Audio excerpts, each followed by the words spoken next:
Right, what's up, guys? Welcome back to the Tate High podcast, episode number 5. The boys are back. Nice jumper, Joe. Lovely hat, mate. Thanks, mate. James, are you in the Christmas spirit or you been a bit of a Grinch? You told me about 2 minutes before we come on the podcast to grab a Santa's hat, so Well, it was a little Jordan's bit prepared, delayed. mate. Jordan's prepared, yeah. Festive Yeah, season. sorry about that. Sorry Yeah. about that. Yeah. So, Terrible. yeah, today's topic is going to be about, I get this question all the time, is what actually is long drive and how does it work? So I think we should talk about that a little bit, telling people exactly what we do and how it all works, basically, the ins and outs of it, George, and where people you can join go up and stuff. first. Yeah, so You've before been in it the longest, haven't you? okay, before we start, No, I last haven't. week, George, me and James were told last week that we interrupt you a lot and you don't get your point across. Did we you need read to that let- comment? Yeah, so we need to let you talk a little bit more. So I think No, you've got it's a not- fan who wants to hear your opinion. So have you got anything to say to him? Wow, thank you. No, well, James, anyway, how's it your gets day, mate? I like that. Tee yourself Yeah. up for it.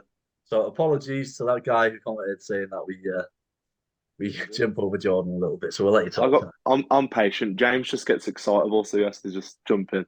Yeah. Yeah.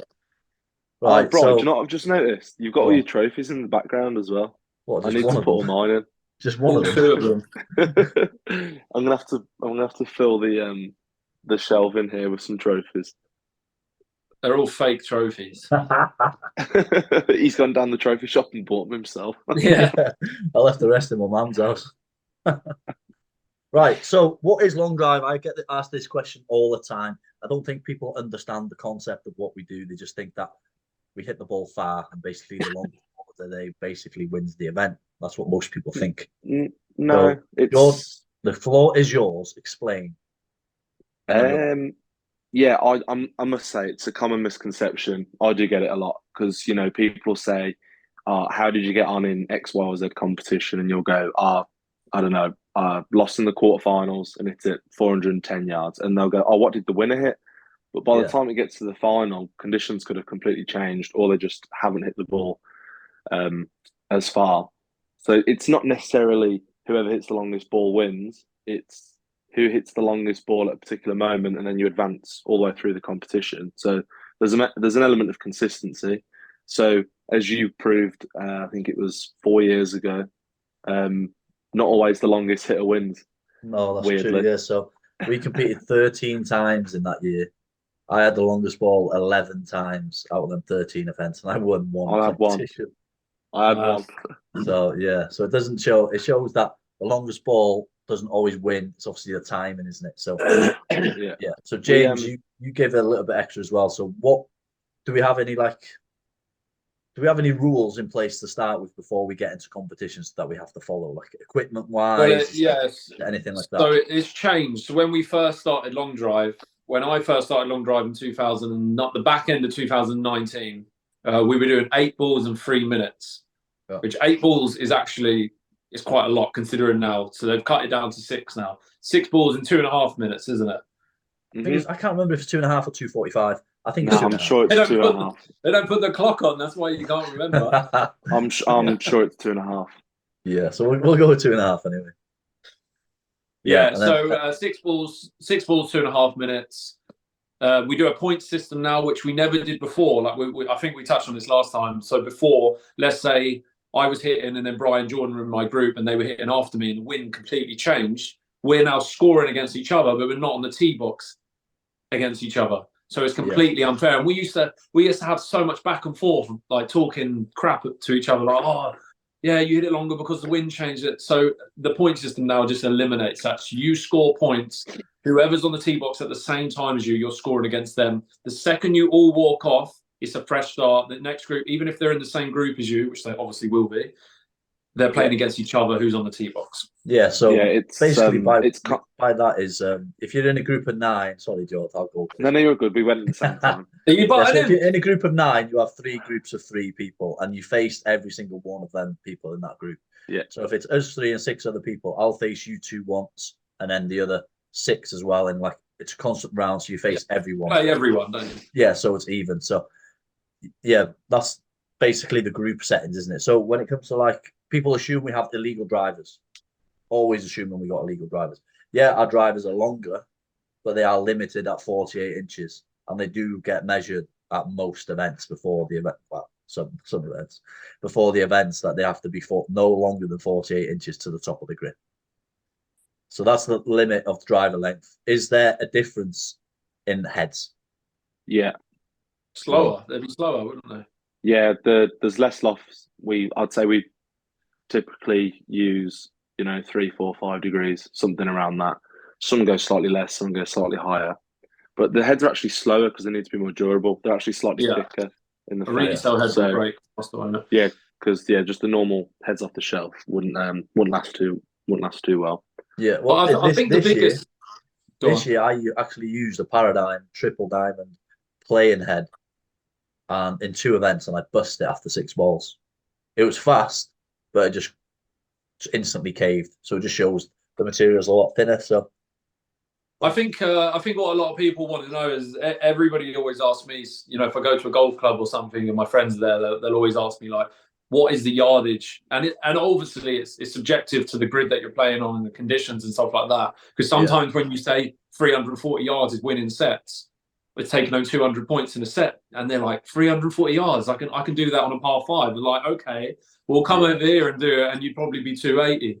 Yeah. So what is the yardage? What, okay, let's just say perfectly flat, no wind, reasonable elevation. Tell me a good yardage, or carry distance, whatever. I'm going to say 380 is a good number.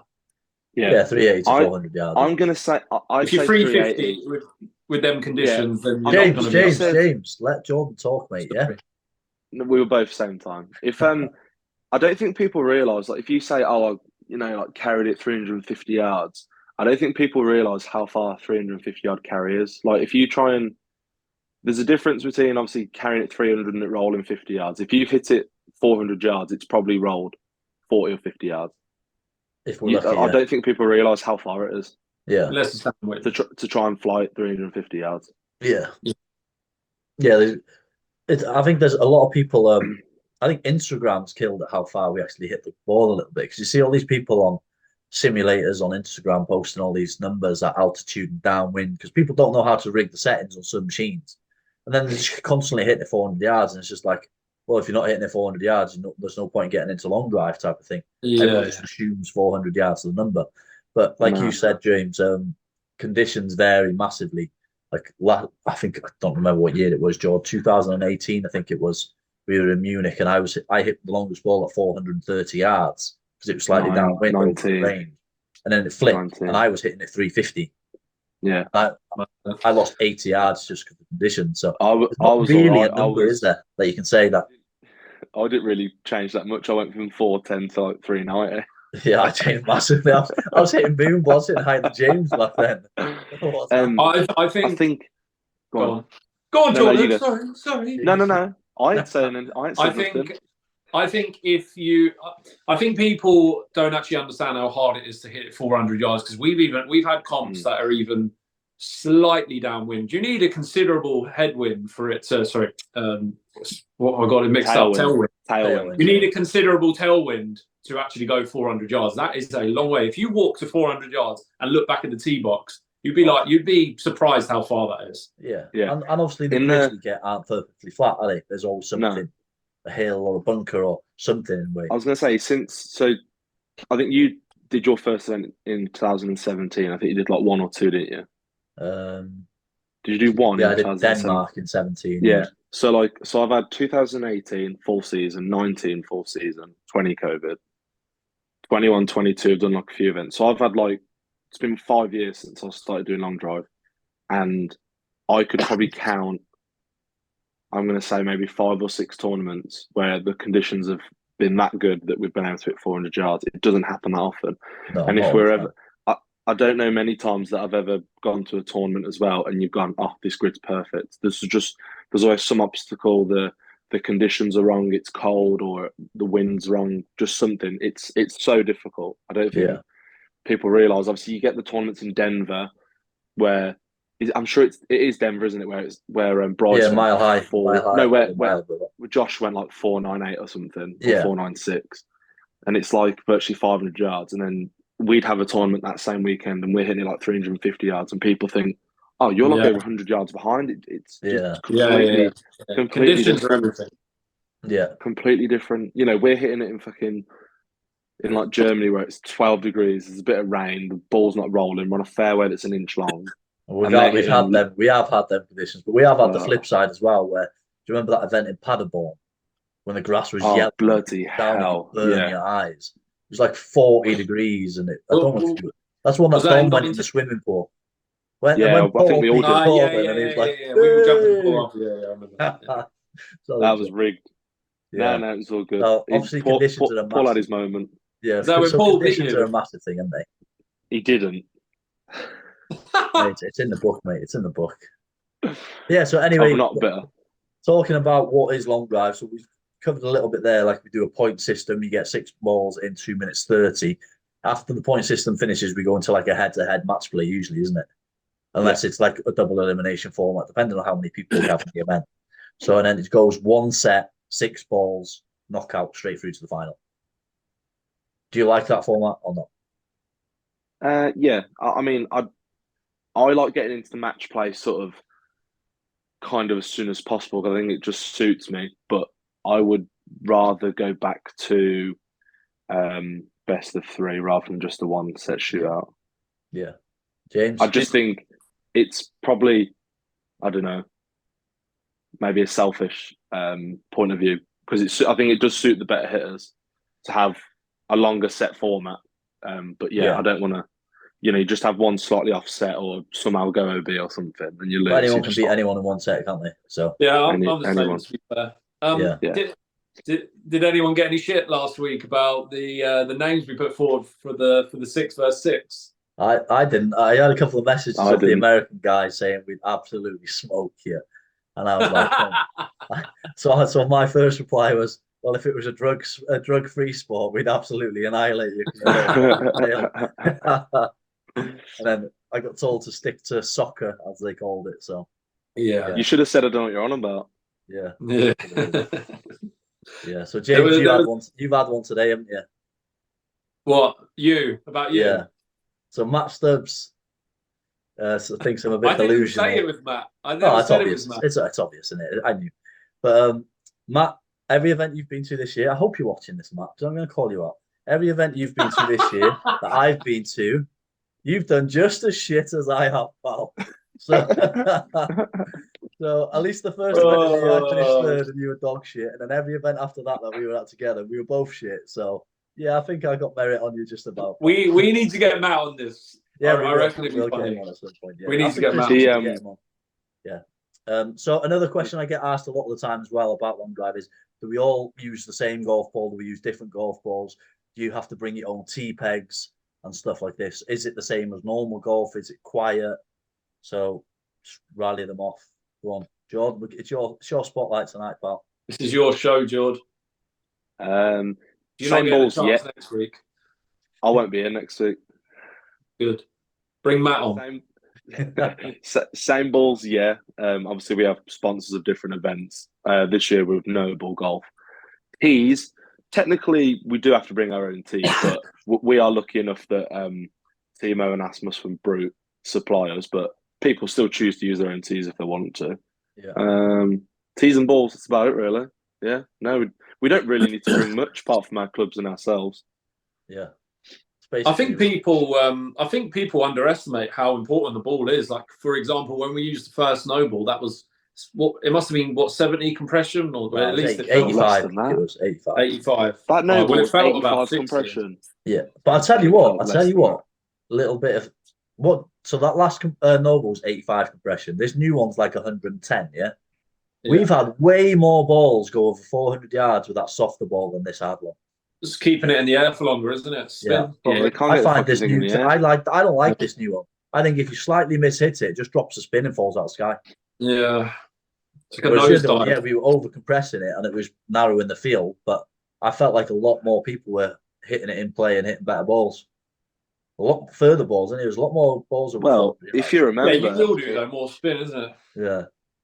In 19 when we was doing the German long drive events, they was using Advice balls. Do you remember how soft they were? Yeah, The they yellow were and the soft, pink yeah. one. I Jesus could bite Christ. that. It was like a marshmallow. I mean, I've told so many of the American guys about the Alder route, this 20-yard wide grid with that ball. It was actually fine the first time with the other ball because you could keep Because it. you can keep it in the air. You keep it in the air and keep it straight. The first time it was 38 yards wide all the way down the bottom. That's why. The cream came to the top, didn't it? Bottom there. Yeah, so it's that was tough. That was tough. Yeah, so in a nutshell, when people say what was long drive, it's music blasting full blast. It's not quiet on the tee. There's normally 3 guys on the tee hitting against I've each other. got a question about that as well, actually. Yeah, go on. Obviously, we all played golf for a number of years beforehand, and golf traditionally is very quiet. You know, you stand there, you watch each other hit, good shot, bad shot, whatever. Yeah. Do you know when you first started, did the music bother you? Because I'd No. never hit with music. I don't remember. I might be wrong. I don't really remember ever practicing with earphones in, like at the range or something. So the first time I ever hit with music was at a long drive event, and do you know what? It really doesn't bother me one bit. No, it doesn't bother me either. Do you know what bothers me though? When golfers complain when there's a little bit of noise, if there's a car coming on the road and like you have to wait for a car to go past someone. We got people shouting. Yeah, you're still going to hit the fucking ball. You're still going to hit it shit, pal. It makes no difference to the car driving past you. OB. Yeah, so yeah, there's obviously a lot more noise, music being played. Obviously a lot of adrenaline because we all take loads of energy drinks because we need to be at what basically. Oh, I'm never taking energy drinks again at an event. I never needed them, and then the last couple of years, I don't know why, I've started to take them, and it might be a coincidence. My performance. I remember I gave you pre-workout in South Africa. You liked that? Yeah, because it was fucking 40 degrees and I felt dead. Yeah, I think we needed something. Yeah, now did I do in South Africa? Dog shit. Should we do a couple of questions? Yeah, so yeah, just to break down what long drive is quickly, then we'll put it all into a quick little thing at the end. So it's basically we all hit 6 balls in 2 minutes 30 seconds. Our equipment is legal. It is tested 48 inches of length, and driver heads. Well, driver heads aren't really tested at the moment. There's music playing. If you get knocked out, you get hammered. It's a good atmosphere. There's 3 people on the tee box at one time in a point system. And once the groups are over, it goes one set, head to head, all the way through to the final. And you get a winner that way. Hitting the longest ball in the seeding doesn't mean you win the event. It's hitting the longest ball at the right time. You honestly want to hit the longest ball in the competition in the final, don't you? Because then that means that you're going to win, basically. So there is a lot more to it than just hitting the ball hard. Yeah. The longer you do it, the more you realise that it's completely different sport than what you thought you were getting yourself into. Yeah, and what we'll do as well is we're talking about. There's more to it than just hitting the ball. Once we go a couple more episodes down the line, we'll get someone on that understands all the numbers a bit more than we do it, i.e., like launch, spin, dynamic loft, all this stuff, and we can get him to explain what it means to hitting 12 up with 1800 spin with a dynamic loft of whatever, and the difference it does help. It's not just being big and whacking the golf ball, basically. Oh, we're getting Simon on our way. Yeah, we got big Si on. Yeah, so we're going to go over to a few questions now. James, do you want to start us off? You've got a few good ones. I've got 2 questions here. Okay. Best way to get over a speed plateau. Oof. And would you rather?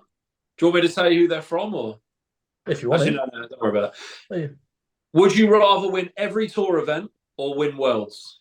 So in a year, would you rather win every tour event? So let's say last year, for example, on the Worlds, there was 10 tour stops and then Worlds at the end. So there was 11 events, right? Yeah. So would you rather win 10 or Worlds at the end? Right. We'll start off with that one. Jordan, go. Go on. It's your platform, mate.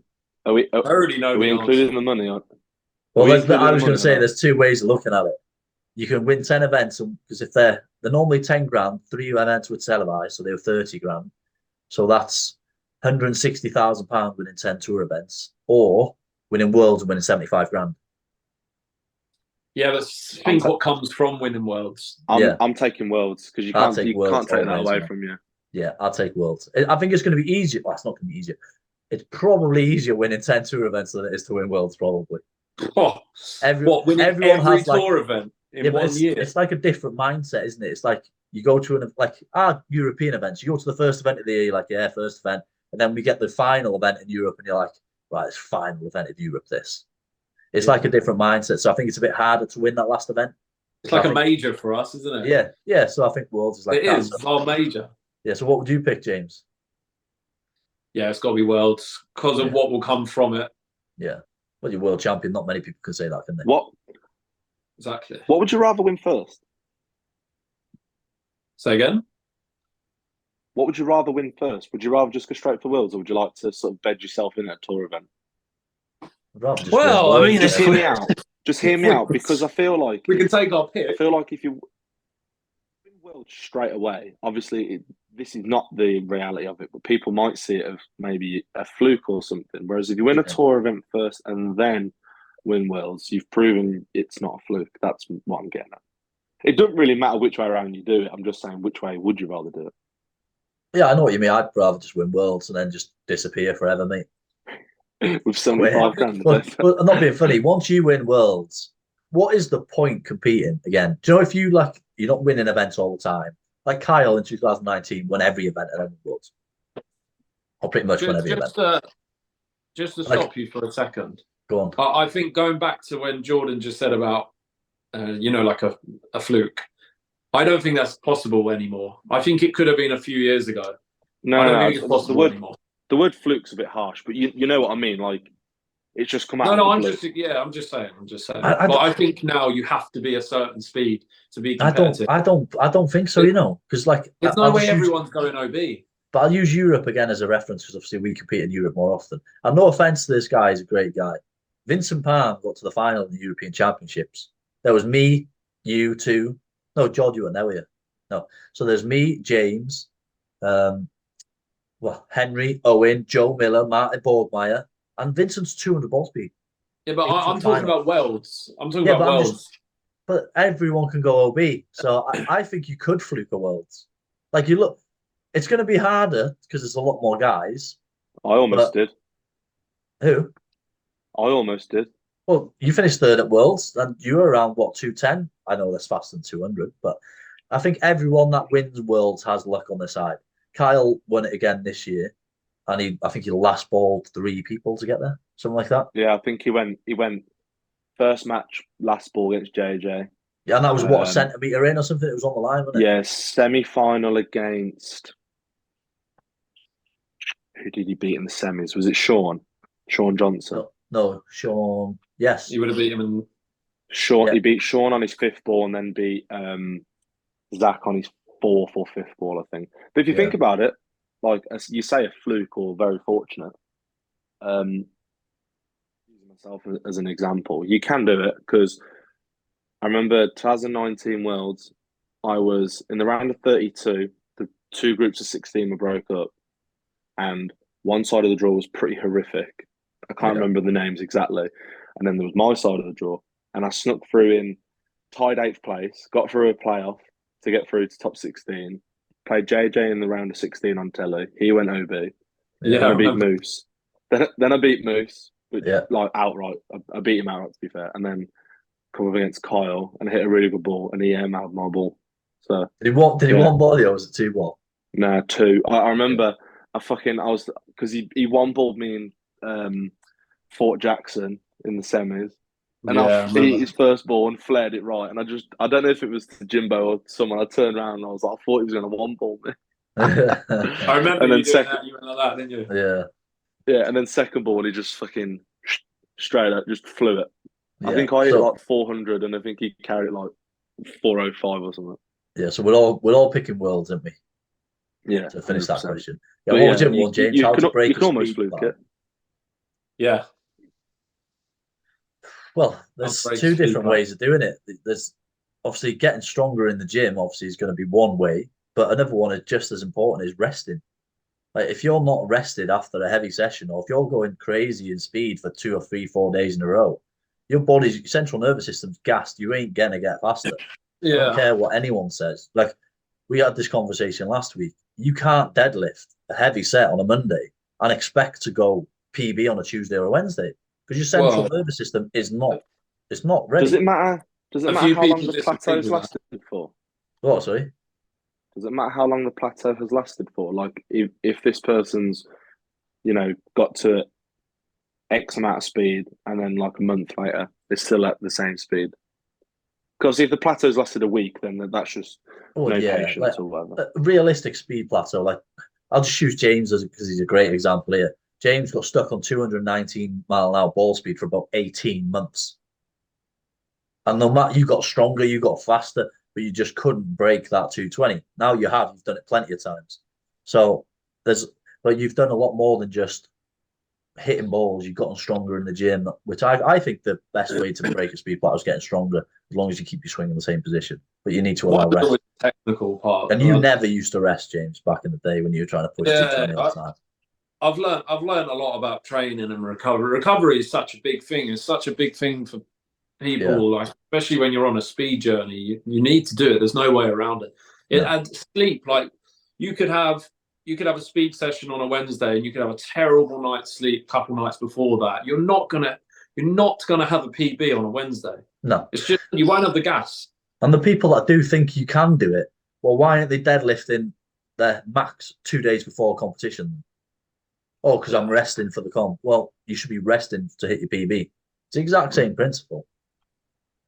So rest and get stronger will lead to being faster, in my opinion. Anyway. You got anything to add to that?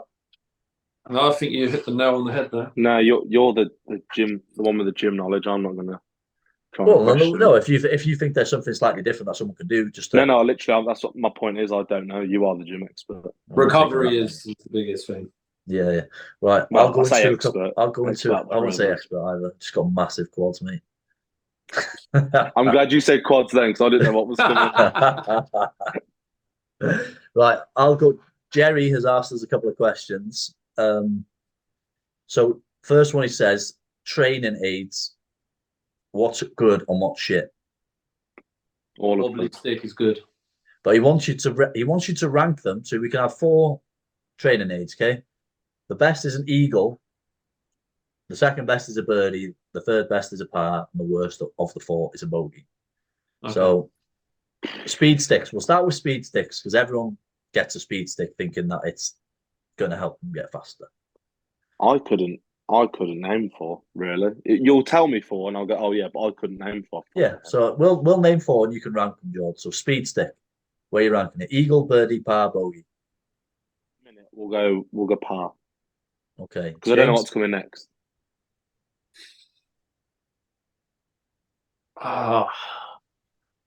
It depends it depends what other options you give me.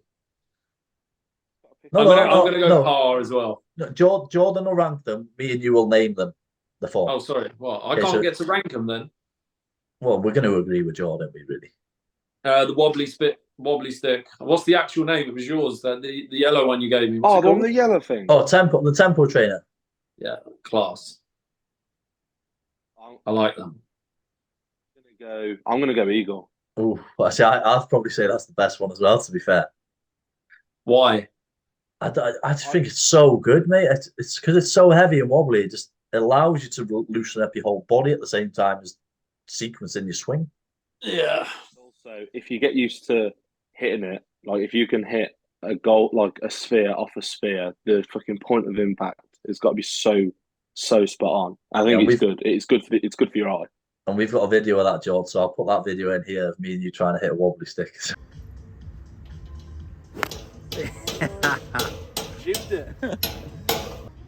I'm calling one and done.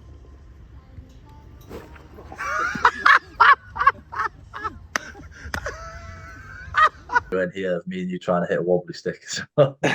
Yeah, so we're going with eagle for the wobbly stick. That's the best of the lot. Next up, James. I'll go now. I'll say, so we've got a speed stick, we've got the wobbly stick. I'll say Twitch trainer. I was about to say Birdie. I love the Twitch trainer, and mine got nicked out my bag when we was in Mallorca. Yeah. So we're saying birdie. Sorry about that. I used to love that Twitch trainer. Yeah. So what a Twitch trainer is baseball to show you. It's fucking carrier bag on a bit of rope. Yeah. So it's got a grip, a little bit of rope, and this end bit. You can open it up so it's basically a resistance trainer because now you're swinging with like a parachute.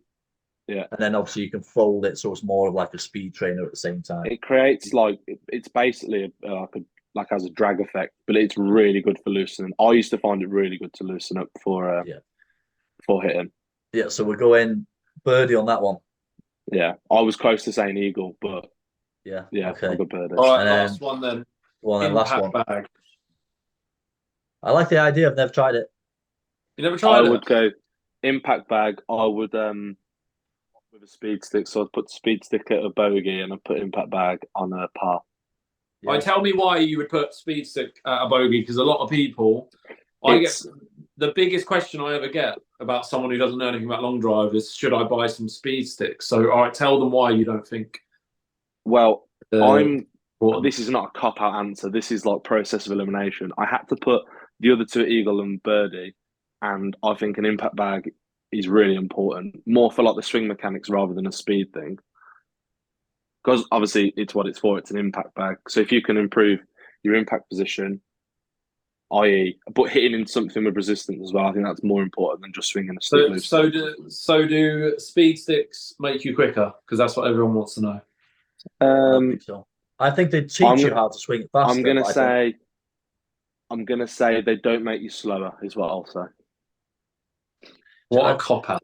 I don't think they make you faster. I don't know what they make you teach your body how to swing faster, but I just think that the gain you get from it's not as. I think the cons outweigh the pros with a speed stick, because you end up chasing a number, and I feel like you can come over the top a lot quicker or bring in bad habits just from swinging a speed stick. Yeah. If your question if you're going to speed train, use a driver and hit a golf ball. If your question to me, Jumbo, is someone getting into long drive, will it make them quicker? I'm going to say yes, to a certain degree. Okay, another question. Will it make me, you, and James quicker? I don't think so. There you go. You've got the both answers. Yeah, impact bag. I've never tried it, so I wouldn't know. I do actually quite like an impact bag. I think they are good, but do not use your actual driver on an impact bag. That's why I've never used it. The amount of people I've seen use a driver and snap a driver, like, absolutely. Yeah. But I also wouldn't full swing into one either. I think it is literally, it's like a positional thing, and then you literally get a feel of what you should be like at impact. Yeah. Do not ever use your own driver. Yeah. Okay, all right, any more? Next question. Who would win in a race between James and Bry? James. Well, again, we have this on video, so I'll put this up right now, and you can see who wins in the race between Bry and James.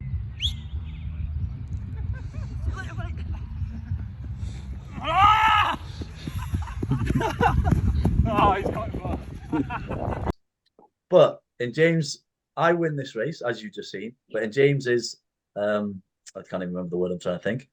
James who won that event again? That day. James won the event that day, so whoever took the victory on that day, well, James wins that one. Yeah, you won the race, and I won the comp. Yeah, so maybe we should race more often. You might get another win. No, that wasn't. Someone did actually ask me that. But one more question: what was your favourite grid in Europe? Oh, for me, it's got to be the one in Cologne, and I cannot remember the name of the golf club. It's the one with the chain, and we go. It's like a little circuit we do. That he's got 2 or 3 golf clubs. Oh, the Golf C, Cologne. Yeah. Have hills in the middle. I've done really well on that. Every time I've actually never won on it, but I think I've come second every time I've played on that grid. Yeah, you have. Yeah. Pretty sure. Yeah, I'd probably say my favourite grid, and you won't remember it, Italy. Yeah, you did well. Yeah, but mate, that grid was mint. It was perfectly flat up until 400 yards, and it went uphill a little ridge. But there was only one guy hitting 400 yards that day anyway, so the ridge didn't matter. So, who was it, Joe? We did it 3 times, I think. So, Joel, what's your favourite? I'm really trying to think here. The one that stands out, I don't want to say because I don't want to feel like I've missed out on one. The Sky Sports one we done this year was perfect.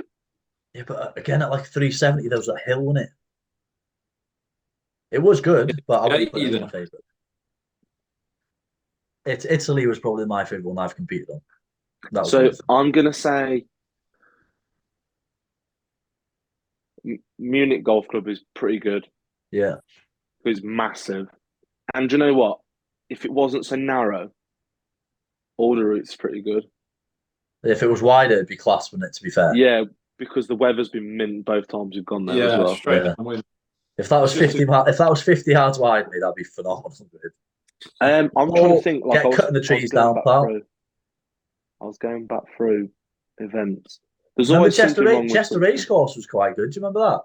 Yeah, I did alright there as well. American Golf. ML. Yeah, that was the American Golfing. I was going to say. Yeah. What's his name? Won that, didn't he? ML. Yeah, and then I won the next I day. I always seem to lose to the person that wins. Yeah, I won the World's Qualifier the next day for that one. Yeah, he done me by 2 yards. George, you got any questions? Non-long drive related. Well, I have got one, but it's not like a really serious one. Ollie asked why can't Bry it past the Danish bomber? You know, DJ Ollie, Bry. Who the hell is the Danish bomber? Is that is he the casting himself as the Danish bomber? Yeah. I'm sure about 6 weeks ago, a month ago, when I was down at yours and we went to the race again, I was knocking a 6-9 past him. Let's wrap it up at that then. Yeah. Is that the only one you got? Have you got one more? Or? Well, no, someone literally just commented like Charlie Woods, and that was it. Obviously, I didn't know if you watched the PNC over the weekend. Yeah, I did, yeah. So Charlie Woods, I'd seen the clip yesterday because they weren't showing ball speeds on any of these players. And they had a shot tracer on one, and he went 167 ball. Made his recoil as well as mint, yeah. 14 years old, one out there at 167 and going 300 yards. He's built like a 30-year-old. Yeah, he's big. He definitely either has something going in his system or he goes to the gym because he's not built like a 14-year-old. No, definitely not. No. Yeah, so we're going to end it on that one, lads. Thanks very much. Hope you both have a good Christmas. George, let us see your jumper before we go off. James, you got any festing? No, you fucking miserable Grinch. Stay on just for 2 seconds when we finish this. But guys, thanks for watching. Again, as always, get your questions in if what you want us to cover. And we hope everyone has a good Christmas coming up as well. And enjoy time with your family. Have you both sorted your presents out yet? Yeah. All done. Yeah. You sorted, yeah? Yeah. Did them all on Amazon. Next day delivery. Yeah. I haven't done any of mine, so. I just buy Christmas cards and put money in it for everyone now. Me and Finn are going on a holiday on the 2nd of January, so we're going to go away and spend time together rather than buying shit. So. There you go. Do you know what I got you, Bri? Fuck all. Toilet roll, because it's not on the back of that shelf. I got you 2 things which you really need. 1, new hair. 2, a new swing, because you're shit. Well, hang on a minute. I wonder he wanted to wear Santa hats tonight. It's covering bald head. You follow my old hair protocol by putting fibres in that hair of yours. I don't need to put fibres in this hair. Right, guys, thanks for watching. Have a good Christmas, and we'll see you on the next one. Toodaloo. See you later.